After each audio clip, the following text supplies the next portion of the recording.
What's up, YouTube? This is Too Raw for TV. So, before I get into this video, let me go ahead and make these disclaimers. Number one, I don't care about your fucking feelings, okay? I don't care about your fanboyism. And this video has nothing to do with the current events involving Steph Curry right now, okay? This is a video that was requested by a subscriber of mine a week ago. Now, I have time to do this video right now, so I'm doing it accordingly. If you don't like my opinion, then why are you watching and subscribe to me? Because I think that's pretty much why people listen to me, to hear my opinion and my thoughts about stuff, right? So I don't expect you to agree with everything I say, and if you disagree, respectfully, I got a problem with that. But to be disrespectful and accuse me of hating, the one thing that burns me up, honestly, is when people accuse me of like hating. Because I'm gonna tell you straight up if I'm hating or not. When I talk about Tom Brady, I tell you, I'm about to hate on this motherfucker. If I talk about, whatever, Trump, whatever, I'm telling you, I'm about to hate on this motherfucker. Biden, I'm about to hate on this motherfucker. Kamala Harris, I'm about to hate on her ass. I let you know this. So what makes you think I'm gun shy about, oh, I don't want to upset this group. I don't want to upset them, so I'm gonna try to hide my hate. No, I'm not afraid of. Get the fuck out of here. You know what I'm saying? It's not my fault that Curry right now is being lambasted for laughing and cutting a jig during another 50-point loss. And I said this to LB the other day, man.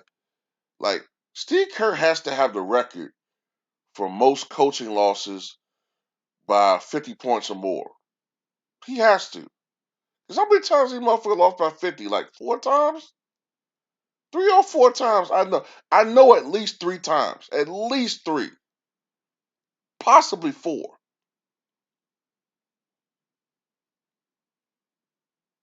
That's ridiculous. But just the thing. Curry is an all-time great. The greatest three-point shooter ever. Probably the greatest shooter ever. But that does not equate to a top 10 all-time player. It just doesn't. At one point in time, Ray Allen was considered the greatest shooter ever, right? But, you know, most people kind of ranked him accordingly. Like, either on the very edge of top 50 or a little bit out of top 50. You know? Now, I know Curry has MVPs and, one more championship. But, I mean, he's not a top 20 or 25 player, in my opinion. To me, Curry's more like top 35 to 40. To me, he's somewhere in that range. But I get tired of the media hypocrisy because even the media, with all of the praise and adulation they give LeBron James, they still criticize LeBron James. And LeBron James still gets criticized. Whereas the media criticize LeBron James for laughing and showing fun as a dad watching his son Bronny play. And he got criticized for dunking in the layup line or whatever it was. Something that shouldn't even be a factor, right? Some shit that shouldn't even be talked about. But people was hating on LeBron doing that, all right? But I distinctly remember Stephen A. Smith, who recently said that Russell Westbrook gotta get it done. I mean, I don't care about these numbers. He gotta get it done. Somehow Russell Westbrook's expected to win a championship playing alongside a glorified number 2 in Bradley Beal. And that's what he is. Because that's why the Washington Wizards have sucked since John Wall has been injured and now is gone. They sucked. Bradley Beal put up 30 points a game last year, and they sucked. And Bradley Beal led them the year before that, and they sucked. Okay? But he's supposed to win a championship for a franchise that hasn't won anything in 45 years, damn near. But the other year, when Durant left after his injury from the Warriors, and Curry and Clay went down, excuse me, this is what Stephen A. Smith's attitude was toward Curry. Well, you know, I don't want to see Curry get hurt. You know, I just don't want to see the boy get hurt. Now you talking about a 29, 30-year-old man. I don't want to see a little boy get hurt. You know what I'm saying? I don't want to see little Steph get hurt. He ain't got his dogs out there. He ain't that tough. I don't want him to get hurt. You know, I don't want him to go out there and have to get beat up by these big niggers. He's a little boy. Get the fuck out of here, man. Get out of here.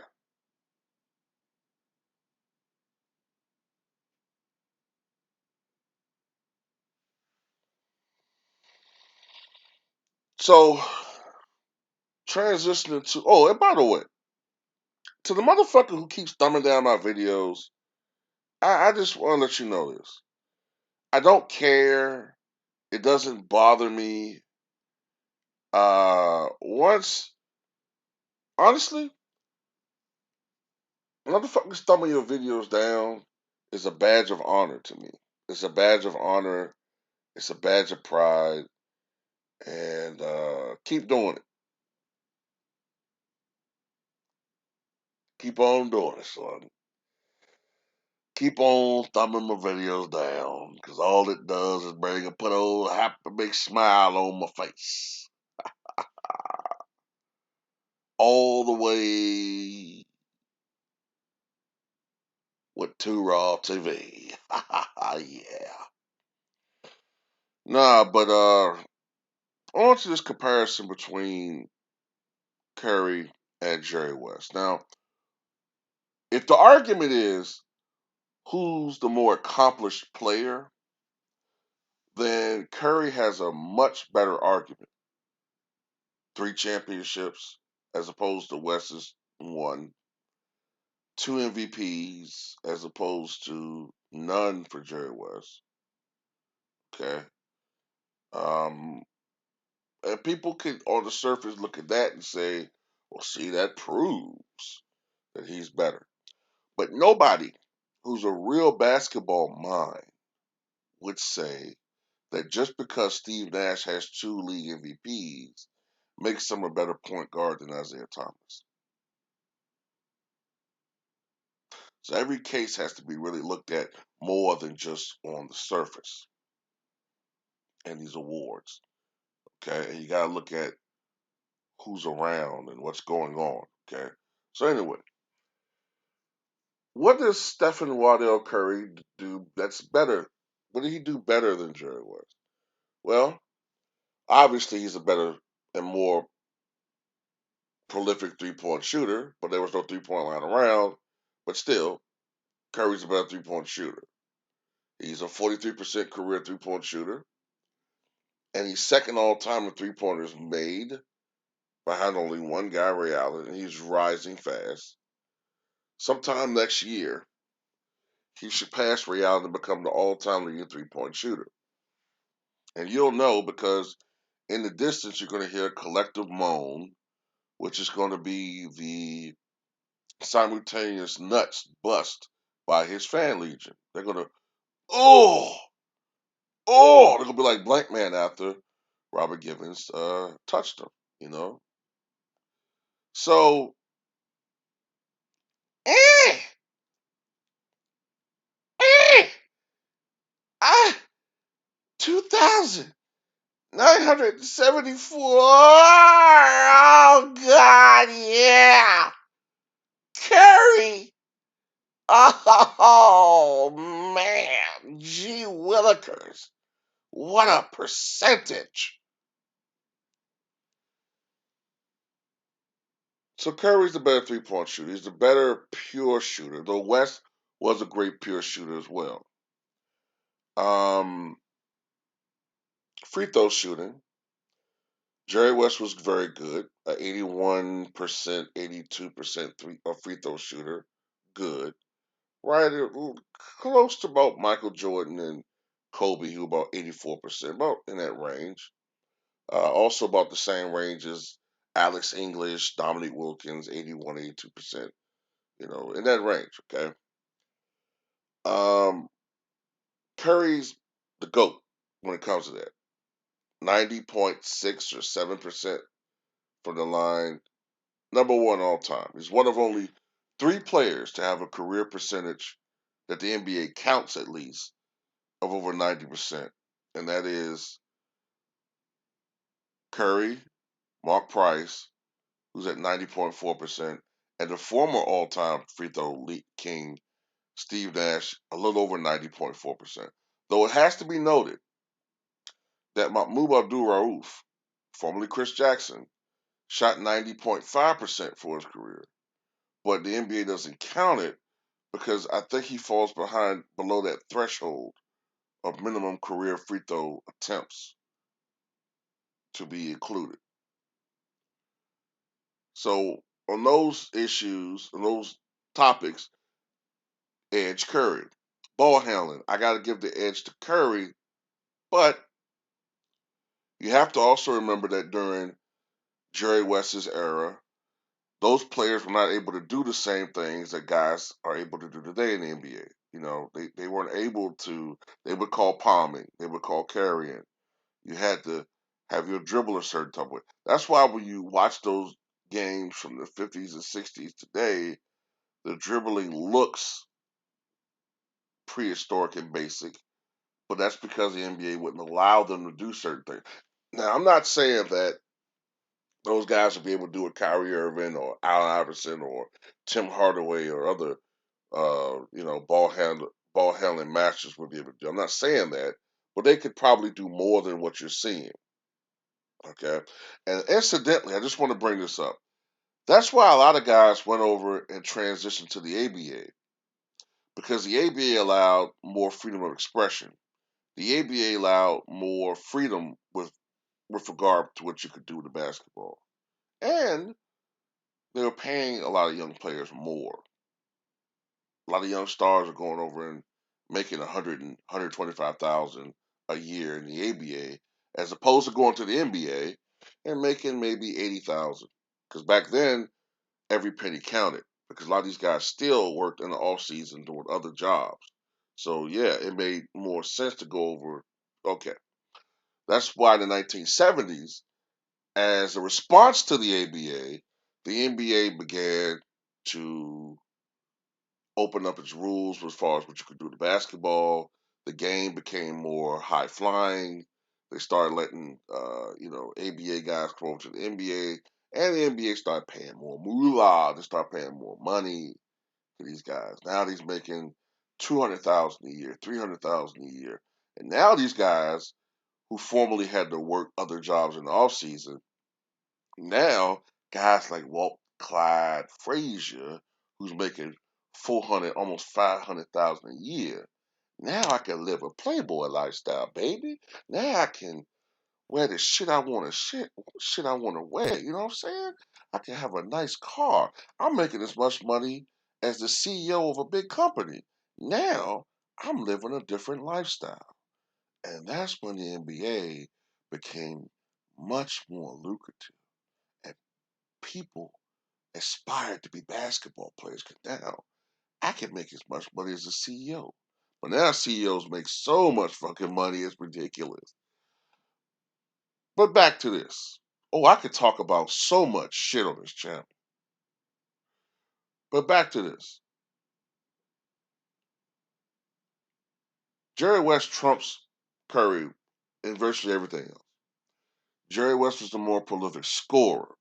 Jerry West, had the pull-up game. He could take it to the basket. You know what I'm saying? He was a more willing player to take it to the basket than Curry. And especially when he was younger. And he frequently led the NBA. Well, not led the NBA. That was usually Will Chamberlain. But he frequently shot a lot of free throws because this is a guy that was ferocious and tenacious and was willing to punish his body and take those lumps and bumps and take it to the foul line. And remember, and take it to the basket, get to the foul line. Excuse me. And remember, this is an NBA that was still dominated by the bigs, dominated by the Wilt Chamberlains and the Bill Russells and the Nate Thurmans and the Walt Bellamy's and the Willis Reeds and the Elvin Hayes and the Wes Unselds and the Bob Laniers and the who else? The Artis Gilmores, the Kareem Abdul-Jabbars, the Dave Cowens. You know what I'm saying? This is an NBA that's dominated by bigs, the Zelmo Beatties. I could go on and on and on. You know what I'm saying? The current Washingtons. This is an NBA that's dominated by bigs, and there's only 17 teams already named over 10 Hall of Fame caliber big men, except for current Washington, right? This is the league that Jerry West played in, where you had trees down low, and these guys could hurt you. And that's why Jerry West, even though he played 14 seasons, only played in 932 games, as opposed to Oscar Robertson, who also played 14 years, but he played in 1,074 games. Jerry West missed a lot of games due to injuries because he was that tenacious. You know what I'm saying? He was willing to sacrifice himself physically. And he's the antithesis of a guy like Steph Curry, who can be deterred from his aggression with physicality. In today's watered down defense era and more offense happy, 3-point happy. So the game is more, as a matter of fact, a lot of rules, including the freedom of movement rule, which was implemented a couple of years ago, these rules were specifically designed to help a guy like Steph Curry be Steph Curry. Whereas in Jerry West's era, it was more of a big man's game. So these are some of the advantages that Curry has versus some of the disadvantages Jerry West had to deal with. Both of them are efficient. Both shoot about 47 to 48% for their careers. Um, but this is something that has to be noted. As I just said, Curry has the benefit of playing in an era that's 3-point happy, the most 3-point happy era ever. That cannot be disputed. But this has to be considered. Curry gets a lot of his points from threes. Um, if you took the 3-point shot away, for example, let's go to what's considered his best year, 2015-16, when he averaged 30.1 points per game, right? If you take the 3-point shot away from that season, Curry's scoring average goes from 30.1 down to about 25 points a game. About 25 points a game. Now, it's difficult to decipher how many shots Jerry West took that were threes, but I will be willing to say this. The one year that Jerry West led the NBA in scoring, 1969-70, when he averaged 31.2 points per game, I don't think it's out the realm of possibility to say if you took the 3-point shots, he might have averaged more like 32. I think that's pretty realistic to say 32 points a game if there was the 3-point shots were added. That's pretty realistic to say, right? But despite no 3-point shot, Jerry West still scored 25,000 points and led the NBA scoring one year. Now, to go further into the shooting thing, I'm not saying that Curry's just a 3-point specialist. He does have a mid range game, but it's a little inconsistent. Some years he shoots an extra percentage from mid range, somewhere in the mid 40s, maybe. But then there's some years he shoots in the upper 30s. You know, so there's some years he struggles from mid range. Jerry West lived in the mid range. That was his bread and butter. Mid range out to 3-point range, out to maybe 25 feet. Now, Curry, of course, has superior range to West, even though West did nail a 60-footer in the 1970 NBA Finals, which tied the game, but by today's rules would have won the game. So Jerry West was known as an outside shooter. So I don't want to make it seem like he can't shoot, but we're talking about Stephen Curry. So he's the GOAT in that area. But scoring wise, West was just a more aggressive, more willing scorer. He had more of a James.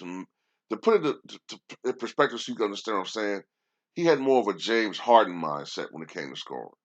Okay, he was a more willing and more aggressive scorer, which is why he averaged 27 points a game for his career without the 3-point line, and Stephen Curry with the 3-point line averages about 23 and a half of points per game. I think not quite 24.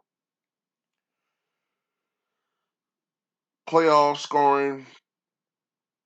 At one point in time, Jerry West had the all-time highest playoff scoring average, 29.2 points per game. Now I think that's third all-time behind Michael Jordan at 33.4, and Allen Iverson I think is at 30.3, I believe it is, maybe. But at one point in time, Jerry West was the all-time leader in, I think, not only scoring, but overall scoring, if I'm not mistaken. When he retired, he was the all-time playoff scoring leader and scoring average. So those are the differences in where they ranked in their careers, respectively. Okay. Let me say this part before I forget it. Also, when Jerry West retired, he was only the third player in NBA history to score 25,000 points, the other being Wilt and Oscar. So this is where he ranked historically. Curry's nowhere near. He's going to be nowhere near the all-time leading scorer when everything is said and done. When he's done, he's not. He's not going to be anywhere near Kareem or perhaps LeBron when everything is said and done. It's not even going to be. It's not even going to be close. So that kind of gives you an idea about where they rank as players and how dominant they were. Curry's never won a Finals MVP. That's one of the knocks against him. Jerry West won the first Finals MVP, even though his team lost. Why? I don't know. I think it has something to do with the fact that it's possible other factors were at play, but I do know that in that final series, Jerry West had 3 games of 40 points or more, including 53 in the first game of that series in 1969. You know,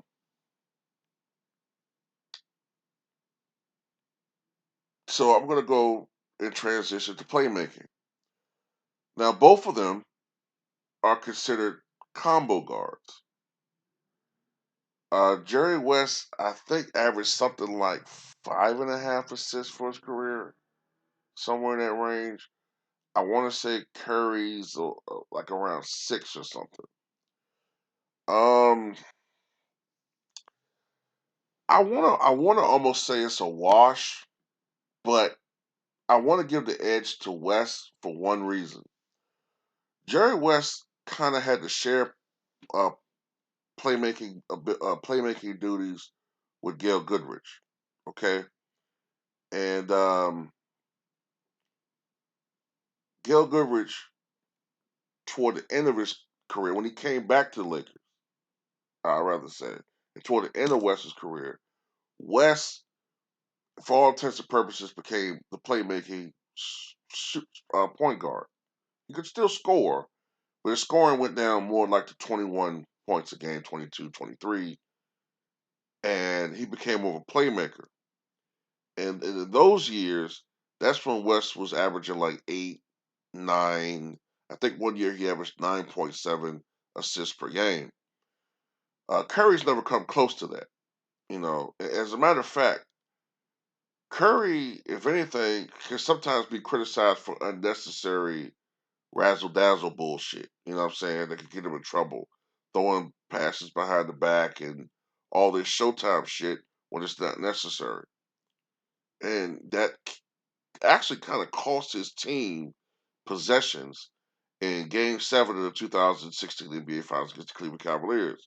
I distinctly remember him doing one unnecessary behind the back pass, which sailed somewhere into in the fucking, somebody, sitting courtside red lap or some shit, right? I can't remember. So I would give playmaking, especially considering that assists were harder to come by back then, I give the edge to Jerry West. Rebounding, Jerry West, especially earlier on. Jerry West was a pretty strong rebounding guard. Uh, Jerry West is listed as 6'2", but he probably is more around 6'3.5". Curry's about 6'3", so they're about similar in size, but I think West is a little bit naturally bigger than Curry. You know what I'm saying? But as far as rebounding is concerned, I think West averaged over 6 rebounds. Earlier in his career, he was averaging like 7, 8 rebounds. I think even 9 one year. So I think when it comes to that, Jerry West is superior. Defense, it's not even a fucking question. Okay, I don't even want to really spend any time on that one. Jerry West by a huge margin. Steals, just being able to shut someone down, man to man defense, help defense, whatever. Anticipation, all that. Jerry West, distinct, decisive edge over Curry. Clutch, another one. Now, Curry has hit some big shots in his career, but we're talking about Mr. Clutch here. We're talking about fucking Mr. Clutch, the logo. It's really not much to discuss here. You know what I'm saying? Really not much to discuss. So let's see. What else do I want to talk about here? Well, I brought up the championships and I brought up the MVPs. Now, people could say this though. You know what I'm saying? This is a strong argument. Now, Curry won 3 championships, but you can make an argument. Whereas Jerry West was often on the short end of the stick when it came to injuries. Injuries benefited the Warriors and by extent Curry. Whether you're talking about in the playoffs, whether a key member of a team was out with an injury or whatever, or of course in the 2016-15 NBA Finals when they played against Cleveland, and despite the fact that Cleveland didn't have Kevin Love or Kyrie Irving for either all or most of those games, Cleveland was still able to win 2 games. Or then later on, they acquired Kevin Durant, which made it a pretty much unfair matchup. He did benefit from these things. Whereas Jerry West, even though he did play with a sensational Elgin Baylor, that team lacked a real, true big man. Back in the days when to win a championship, you needed a solid big man or a great big man to win. And those Lakers teams did not have a great big man. And that's why that's why they lost to the Boston Celtics. And that's why in those series, whenever they were matched up against Boston, because they didn't have a great big man, that's why Bill Russell dominated in those finals. That's why you had games where Bill Russell had maybe 30 points and 40 rebounds, or 35 points and 32 rebounds and 15 assists. Those types of games, Bill Russell had those dominant performances against the Lakers because they had no big man. Not really. Not until later on with Wilt Chamberlain, but that was mostly after the Bill Russell era.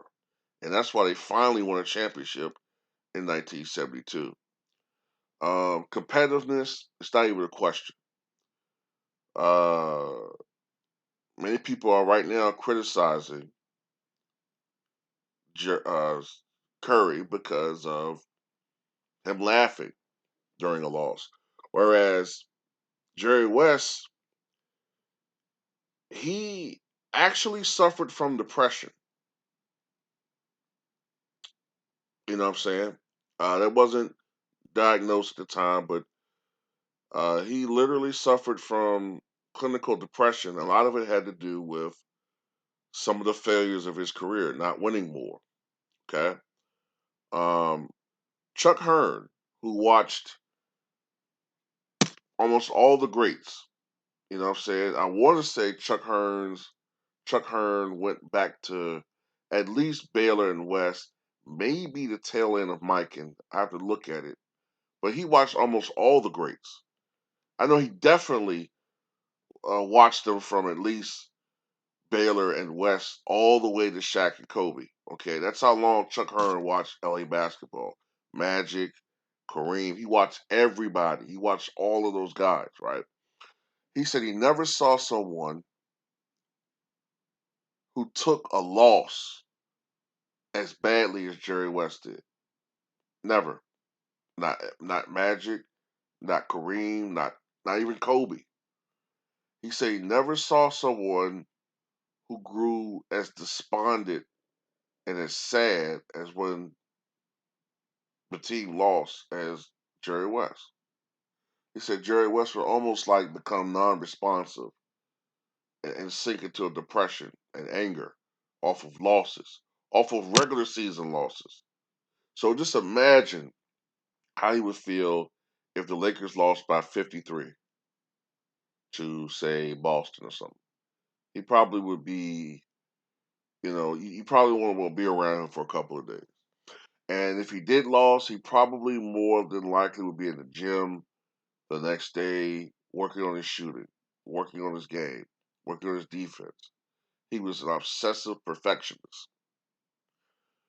Um, Curry is great, and I'm not trying to take away from how great Steph Curry is, but there are levels to this. And to me, Jerry West is you can't put him in the top 10 because of his record. I get it, the 1-8 finals record. You have to kind of penalize him for that to a degree. But to me, he's top 15. He's top 15. And as far as the MVPs are concerned, he never won an MVP. But look at the players that he played against. He played against the Will Chamberlains and the Bill Russells and the Oscar Robertson. You know, he played against great, great players. And it is worth noting that he still finished number two in MVP voting 4 times. Okay? 4 times. I believe twice against Kareem, he finished second. He finished once under Wilt, and I think once under Oscar Robertson. That's not bad company. You know what I'm saying? So at the end of the day, Jerry West is just a better player. You know, Jerry West was once considered, before the rise of Michael Jordan, he was generally considered the greatest shooting guard because he's more or less considered a shooting guard. He was considered the greatest shooting guard in NBA history. Unless you're a delusional fan, nobody really considers Steph Curry the greatest point guard. I mean, I got him fourth greatest.